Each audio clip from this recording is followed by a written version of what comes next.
Hello, everyone. I am not a betting person, but I have a bet that I'd put down my money for. And that is this, that my next guest has been in your living room and made you laugh. He has been a writer for shows such as Will and Grace, Cheers, Seinfeld, and lots of other things. I promise you have laughed too. And I have a feeling this is going to be one wild ride of an episode with Tom Leopold. Thank you so much for joining me. Thank you, Diane. It's a privilege.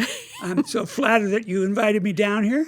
I am psyched to have you here. Well, let's see how it goes. I don't want you to get too psyched because I hate to see you let down. Oh, that's going to be impossible. You know, my friend Ken Simon turned me on to your book here, and you have had a illustrious writing history. So I just want to get into it. Yeah. What is the scene you wrote that you never thought would actually make it on the air, but it did?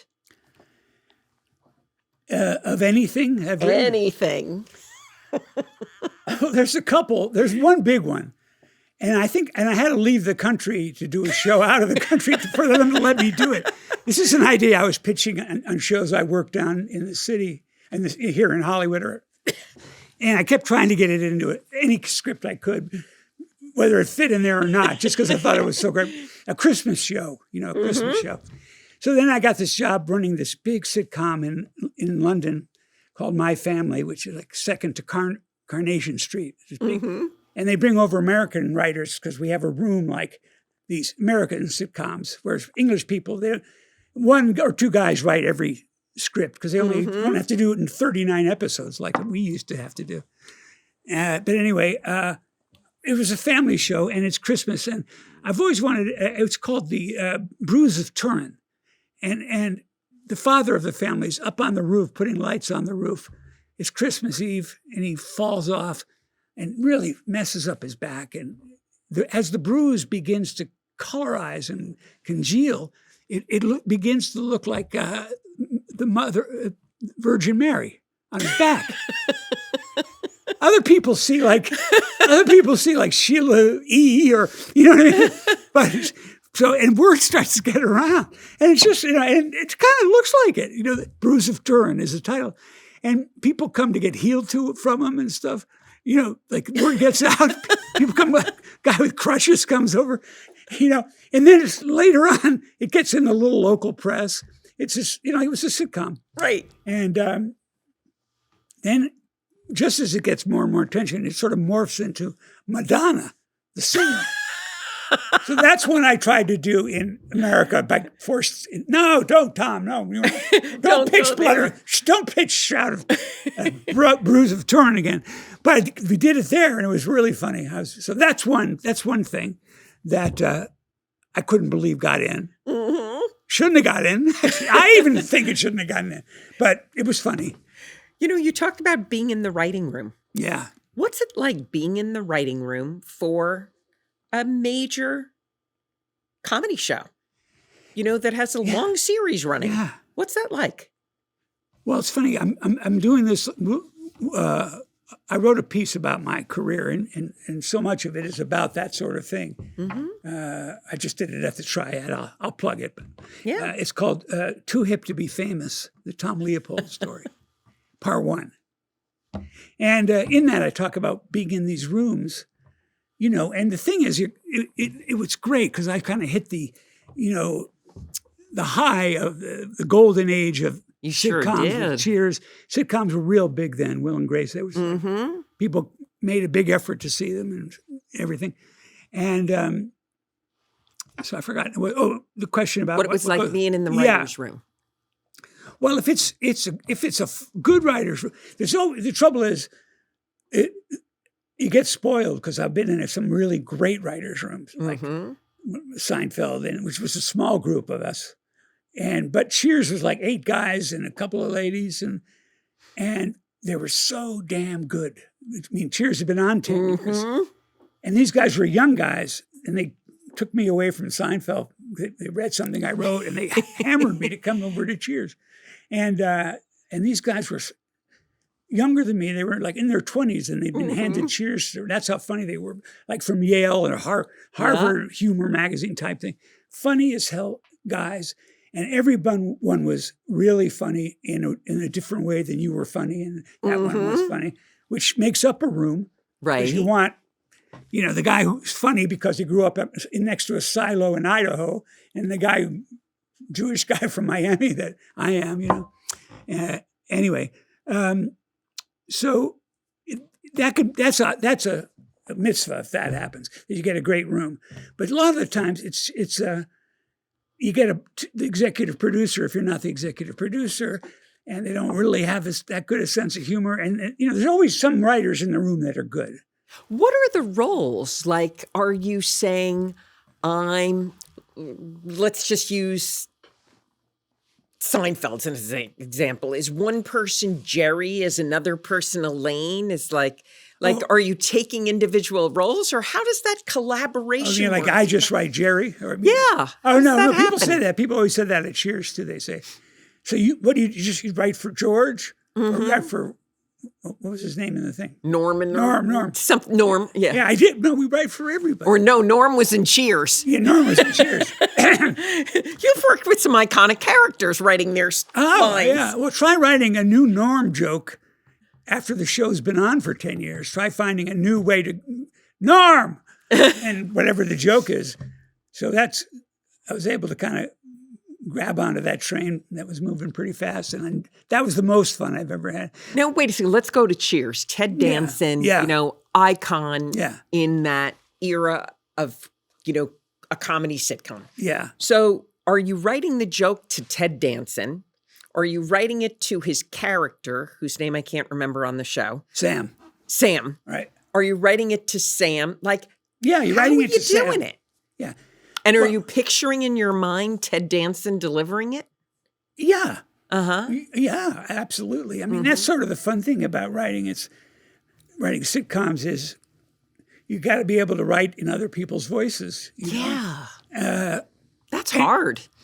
Well, it's not as hard when the show's been on a while and the characters are well defined. Then the hard part is just to come up with something they haven't already done. So what you break a story in the room. You come up with a story. I always usually like, and Larry and David did too. Real stuff that really happened to you. Right. And that sort of thing. As a comedy writer ages, everything looks like something you might be able to use at some point because you're so hyper vigilant about what's funny that's actually happening on this bus right now, So you sort of, when something funny happens that you sort of glue it into your brain because you'll use it somewhere if it's funny enough, right? Even if it's a bit of this story, a little. Anyway. So you're a pretty keen observer of everything going on around you. Well, I am and I'm not. My wife might say I don't really observe anything. Yeah. Has your wife made it into your comedy writing? She has. I haven't been able to observe where the mayonnaise has been ever once, right? It's always where, anyway. But except for that, she has a good sense of humor. But that's the thing in terms of, that's the sort of the trick is to write for a character. But in going into Cheers in the 10th year, to find a Norm joke that they hadn't hit, or to do something with those characters that have been so well defined, and maybe give them one more extra little varnish, one more little extra twist that still is right for them, but maybe you've added something to that. And that's a thrill when you've done that. Yeah. And I'll tell you another great thing about, it's a great story, but it cannot be so great. But you do the rerun, you do the rehearsals during the week, and the Friday comes. Are you on standby while rehearsals are getting done? Oh, yeah, we're up in our office writing. Where something might need to get tweaked come down to the stage, boys. Oh. Yeah. Oh, you hear that? Who's the one who calls come down to the stage? Is that the director? Stage manager. Stage or director. manager? Yeah. says this just isn't working, or Yeah. so Cheers, it would be Jimmy Burrows who did everything, to every show that ever existed. okay, so it's somebody calls you down, says, Yeah. Tom, this isn't working the way we want, and you're right on the spot, you're supposed to figure out the Well, yeah. Well, you go down and fix it. If it's rehearsal, you'll go down and fix it. Then you come back to rewriting the show you're going to read next week, breaking out stories for the show, second, third, and fourth show after that.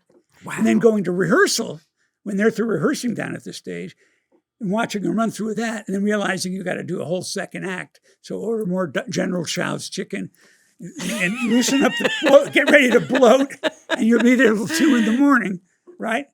And but the thing that can be fun, almost like a sporting event, is like a joke kills all week, right? Mm-hmm. And the crew are laughing at this one joke. Let's say it's my joke or anybody's joke, and it kills, even though they hear it all the time. They've heard it for the whole week, and everybody says, "Okay, that's covered. We don't have to worry about that joke. That's going to kill." And the audience comes. He does the joke, the actor, and dies.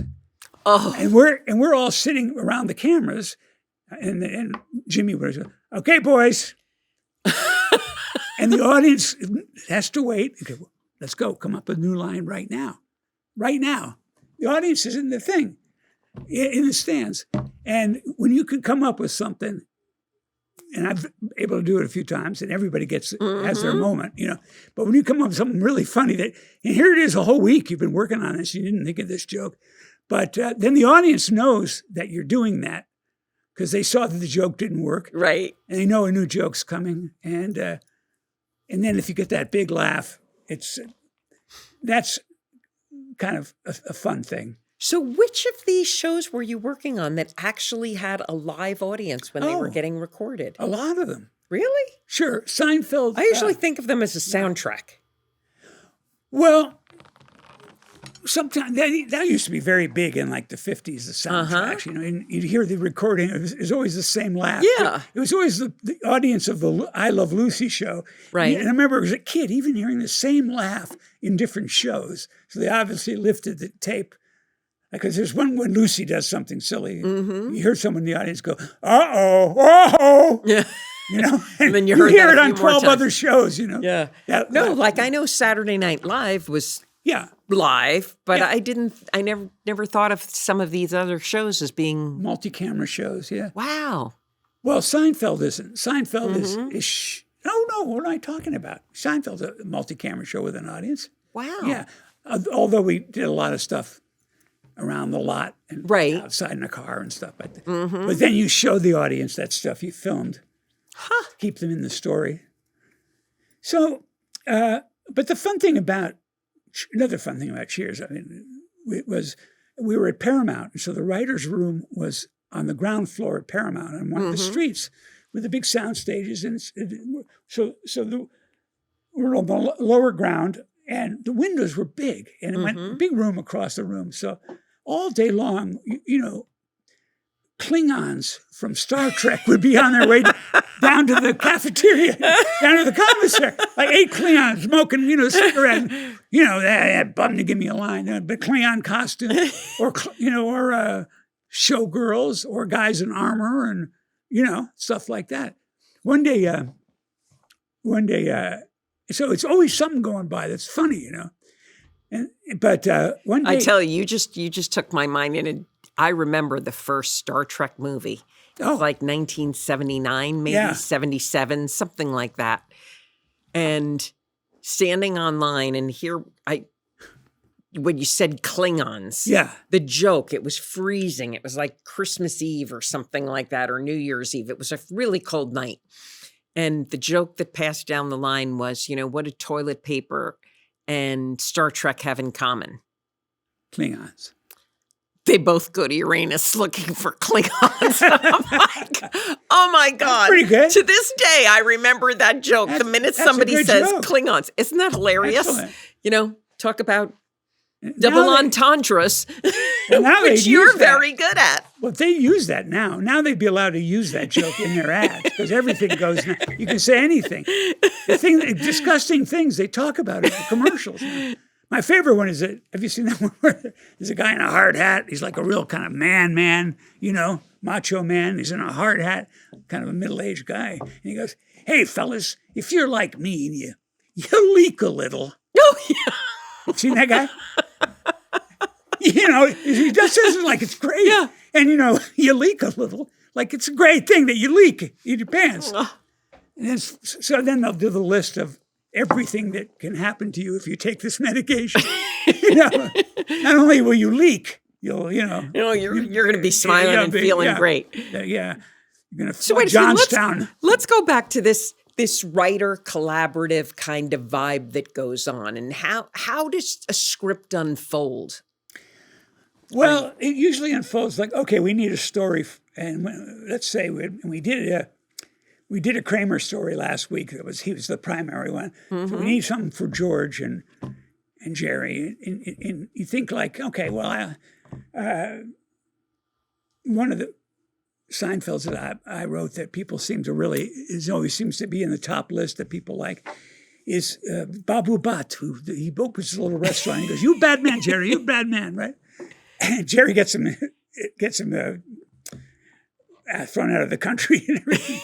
And that was really based on, and we lived in the West Village, my wife and I, when we were first married. And this guy opened, this little Vietnamese guy opened a restaurant, this tiny little store.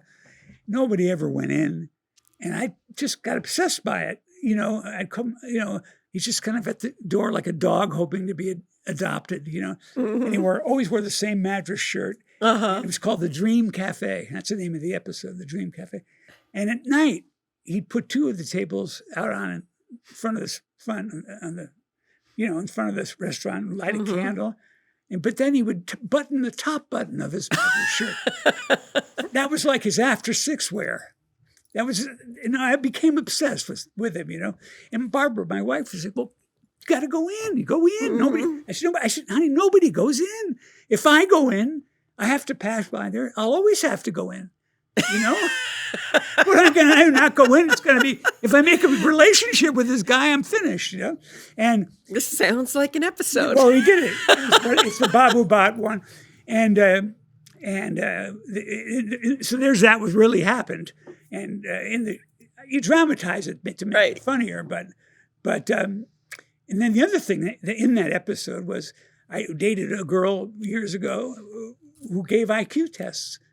And kept after me to give me an IQ test. I don't know if you saw the one where George has Elaine take his IQ test for him. That's my episode. That's in the same thing as the cafes. So there's two stories. You blind them together. Right. Then you find ways to get maybe sometimes people intersect the cast.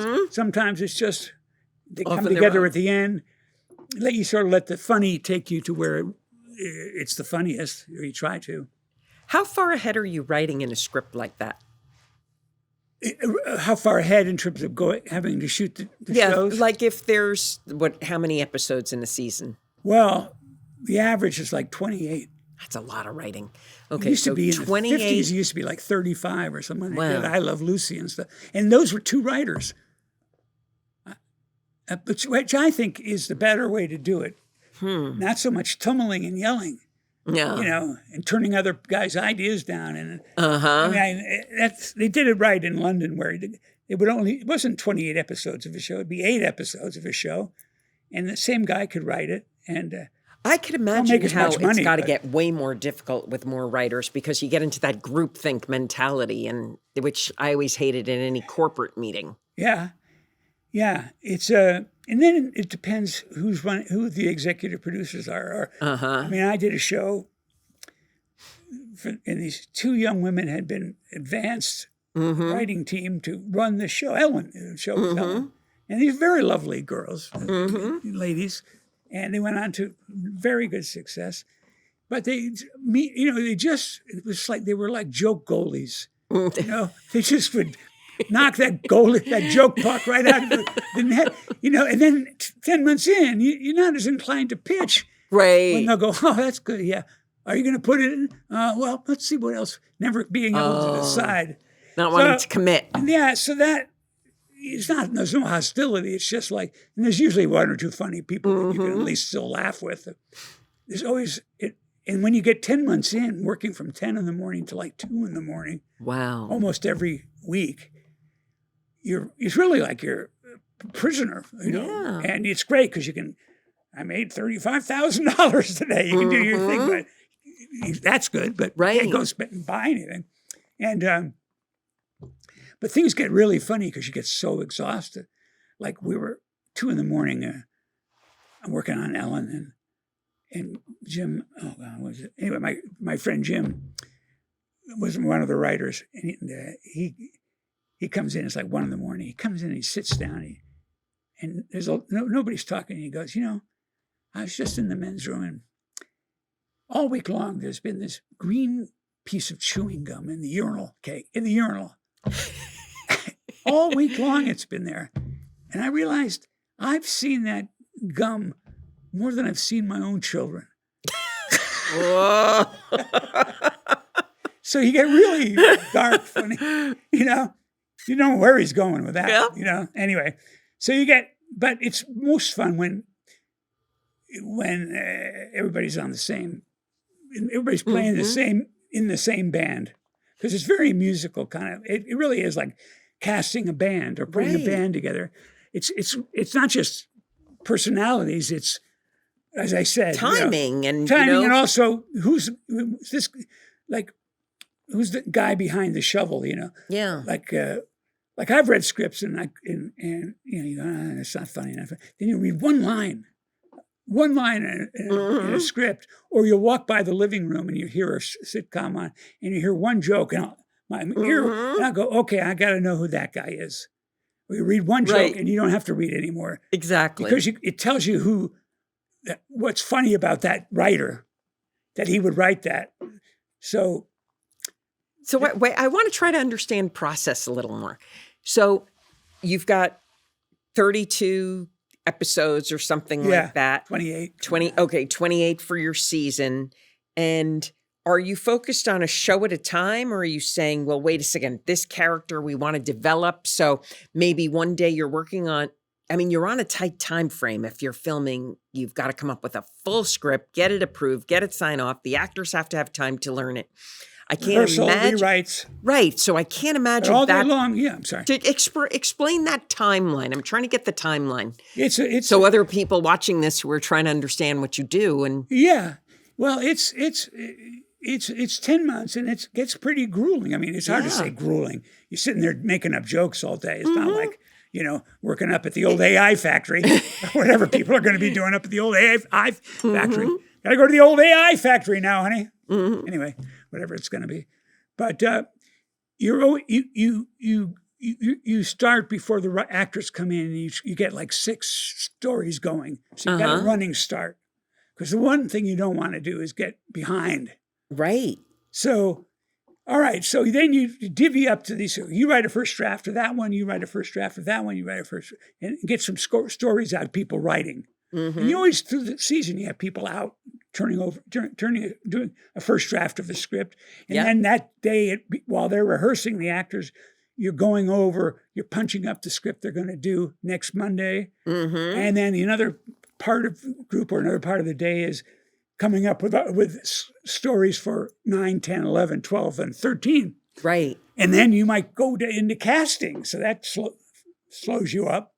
Or the wardrobe person come in and go, what do you think, teal?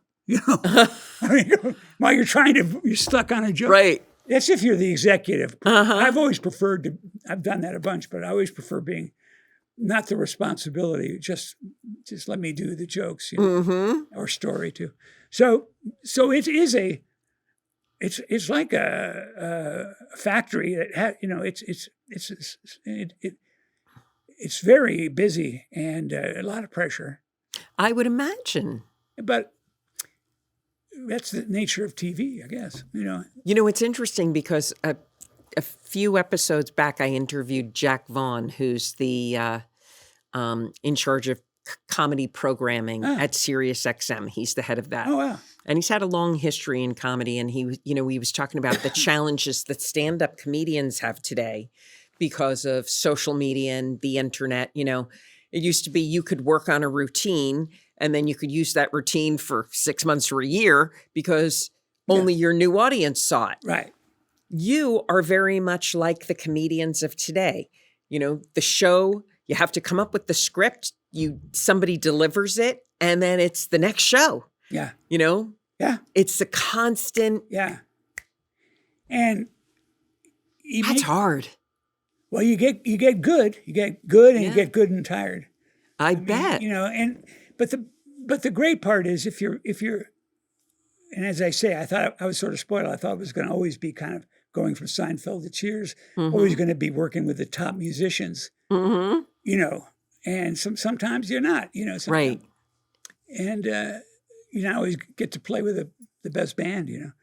But there's always somebody good. There's always somebody you can do stuff with.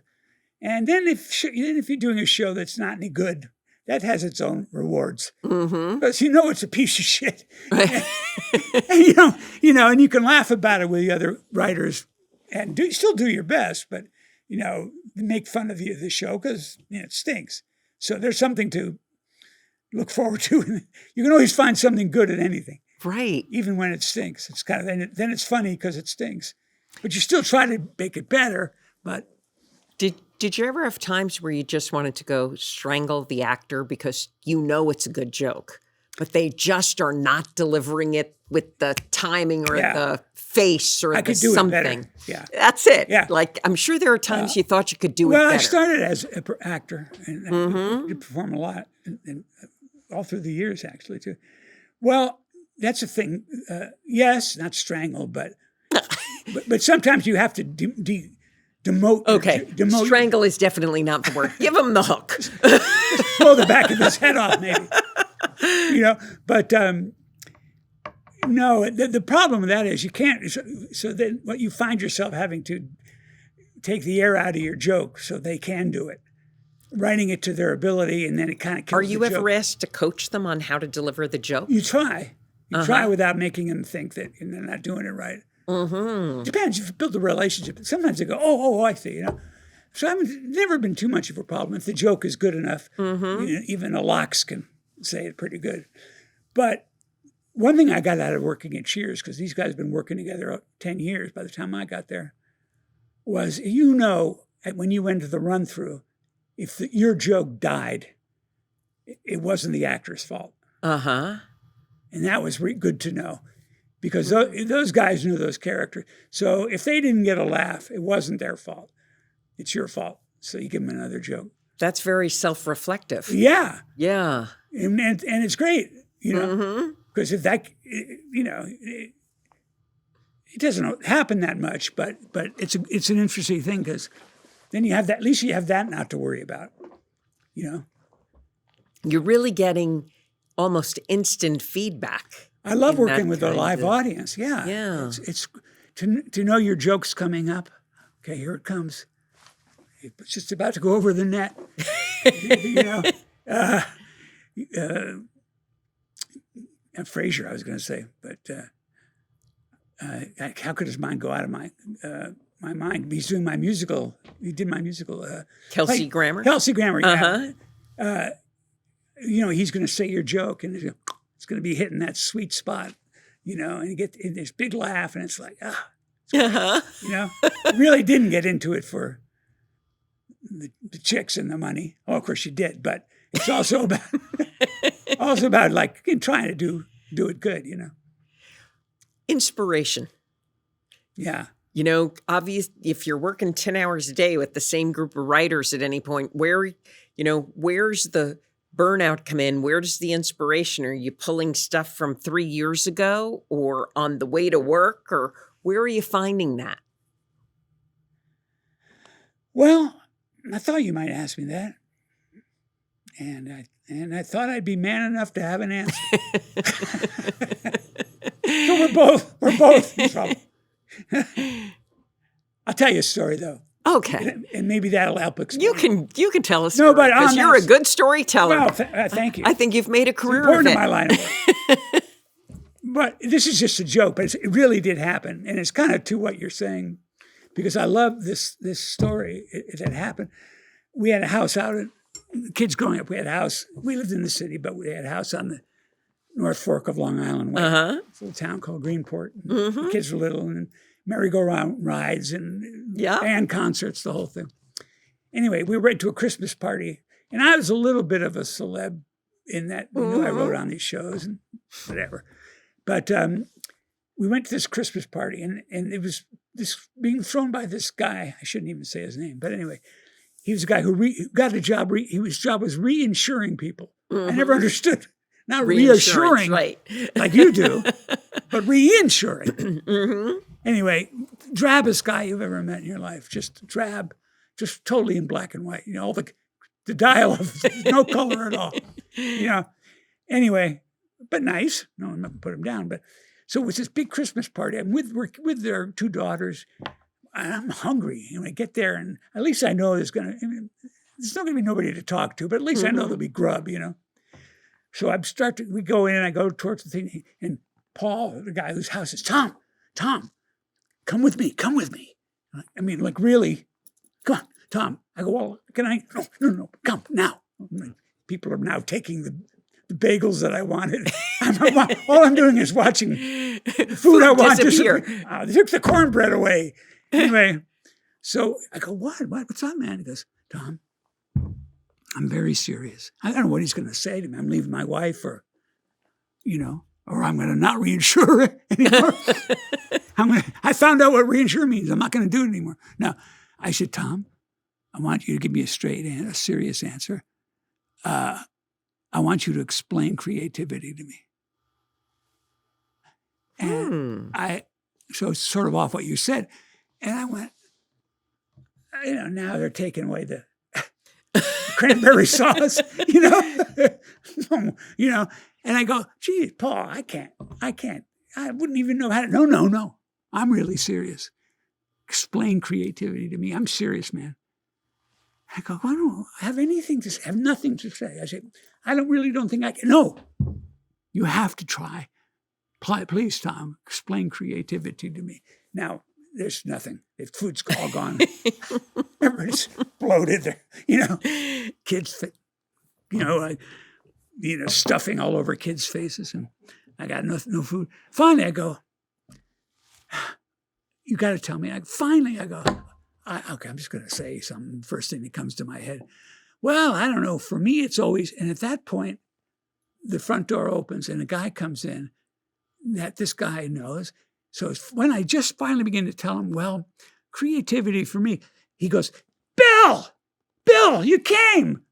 So he runs off just as I was about to tell him what creativity was. After hocking me and squeezing me, tell me, man.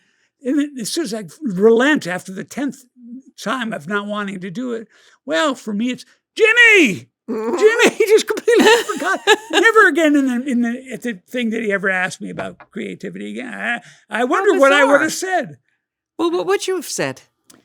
Oh, I'm sure you've had plenty of time to think about it. But I just thought it was so funny that he was so intense. And then somebody came in and I lost total interest in creativity, in the creative process instantly. I just love that story.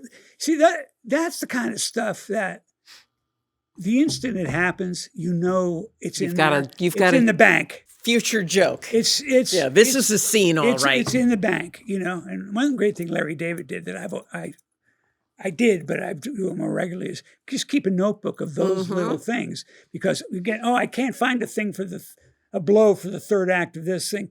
That thing at that party, that would be perfect there, So as you're going through horror things in your life, you're always a comedy writer is always outside himself going, I know it's humiliating, but this is going to be great later. You're going to make money off this.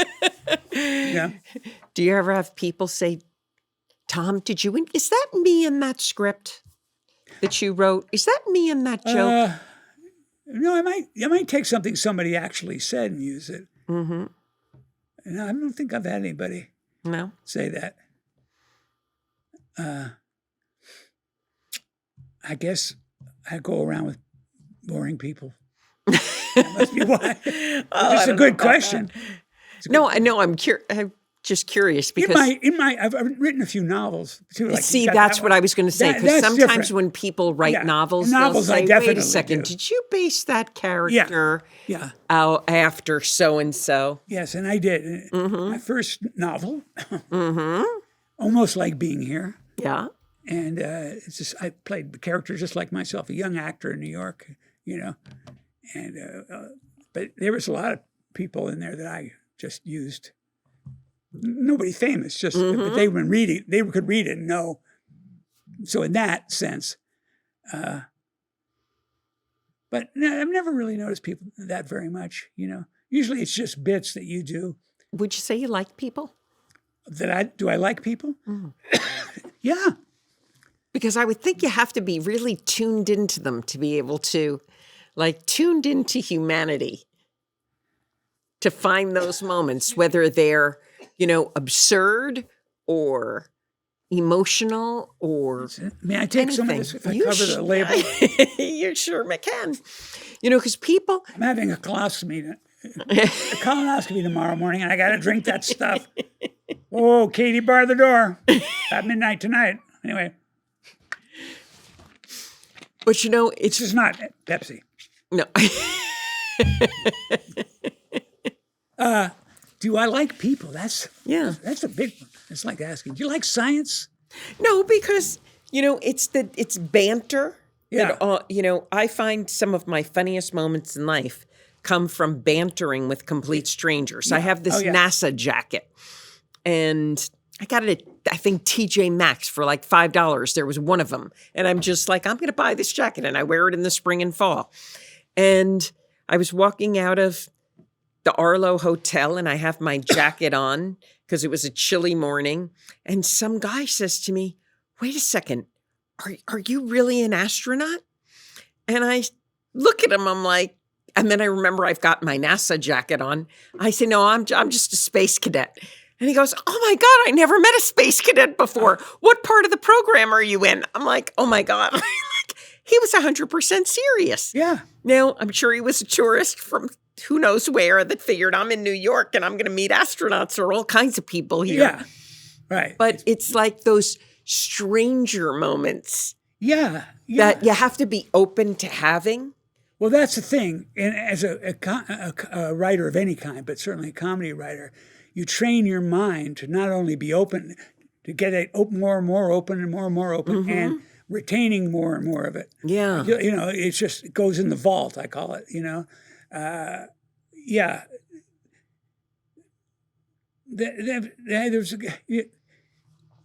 That's exactly, I was just thinking of this thing that happened last year in the subway.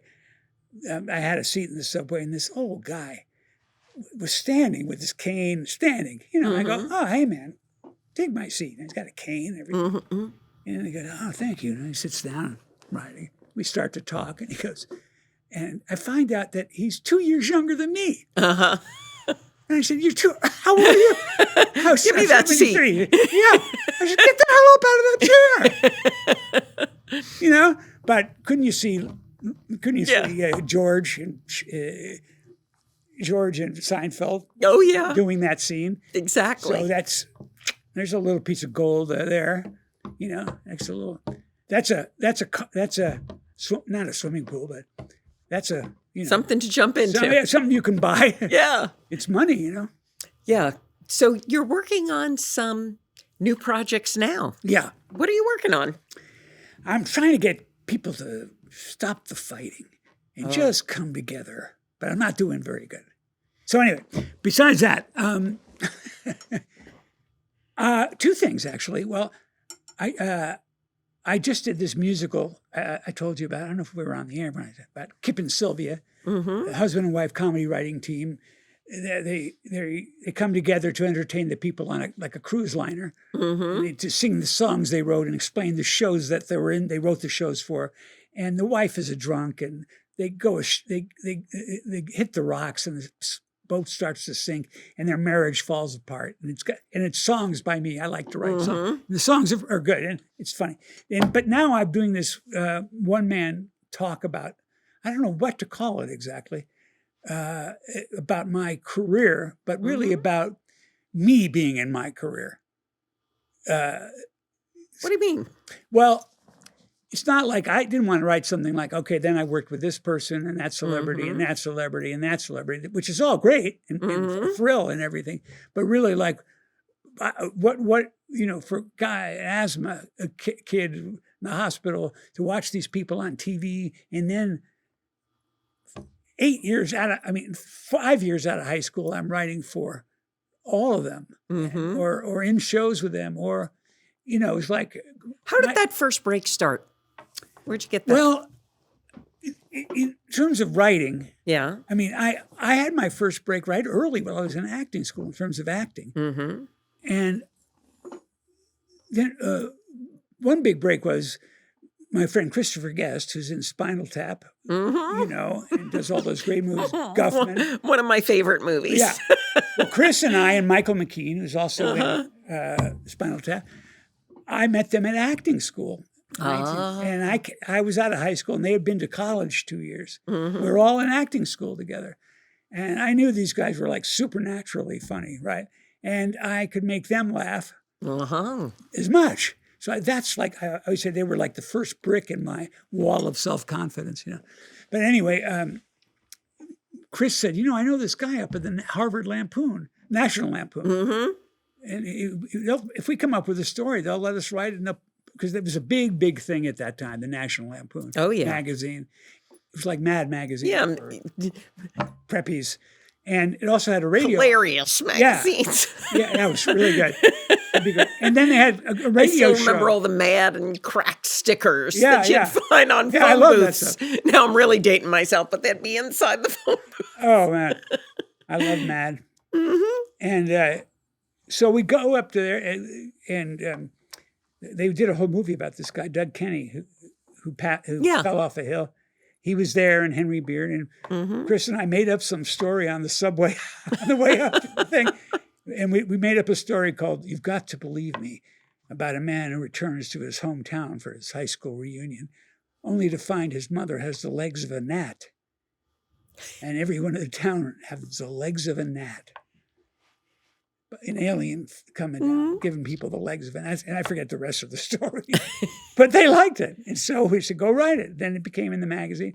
Then we'd be writing for the magazine, then on the radio. While I'd be off doing a play in summer stock or at the Arena Theater or the Long Wharf, I'd send in stuff for the magazine. So the writing sort of happened almost at the same time. But then the writing became really, really, I'd be in stuff I'd write. Right. But the acting, this was taking over, and it was fine with me. I did good as an actor. I was guest starred on Gunsmoke and Mannix, and I always did okay. But this is, I was always more talented making jokes backstage. So, but a big break came, and it's an interesting break if you want to hear about. Yeah. But the thing that took me up to another level as a writer. I've been doing okay as a writer, but Saturday Night Live just started, and Chevy Chase had become like this is like gigantic 1973, 77, 77, wasn't that late? Yeah, okay. 77.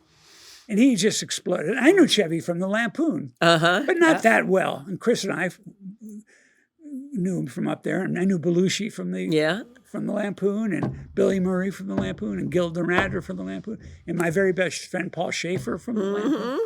Oh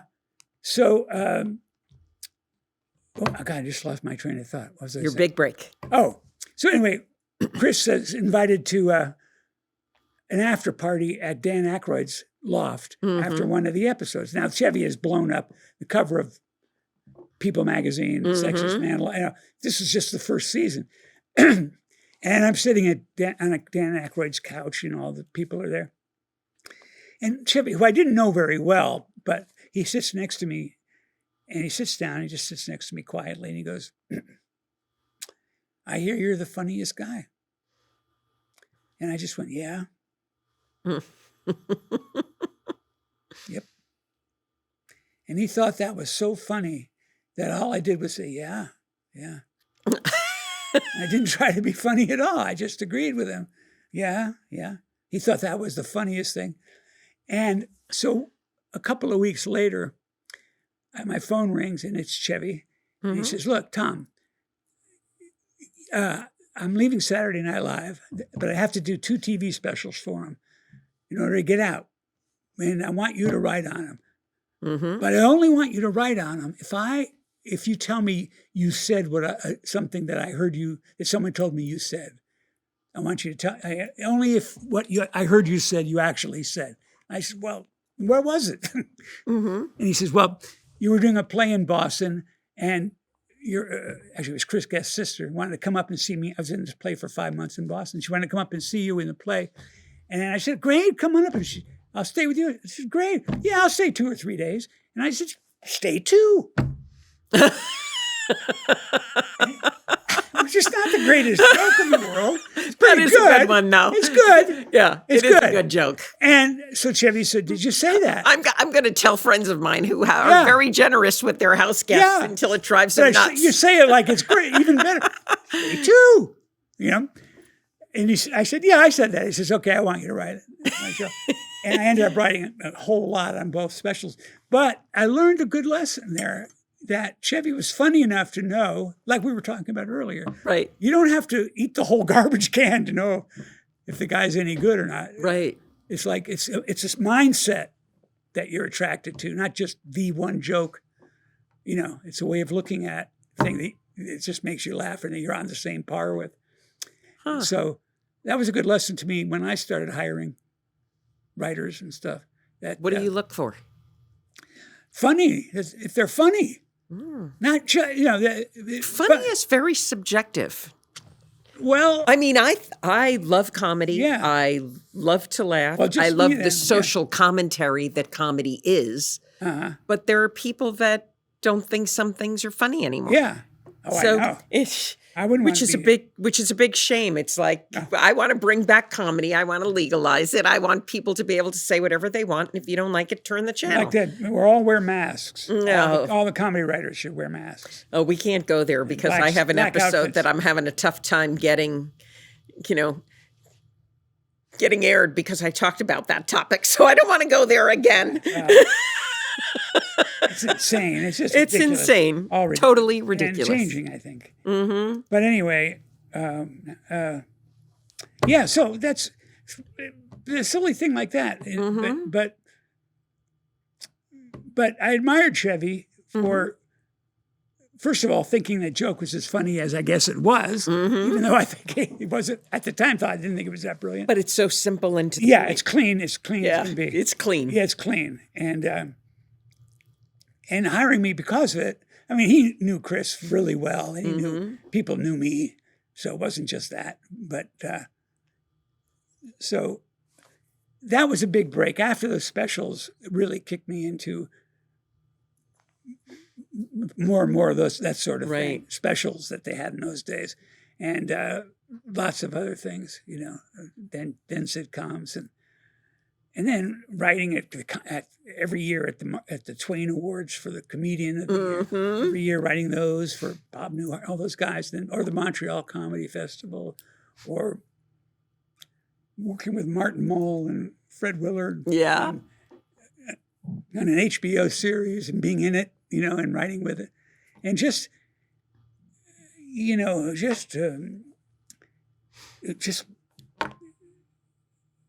it was just amazing to look back on now, and very lucky that because my dream was in no way deferred, no way, and my wonderful family, I had, whom I revere. I don't see them much. No, I do. I see them all the time, and I have a wonderful family. I'm told.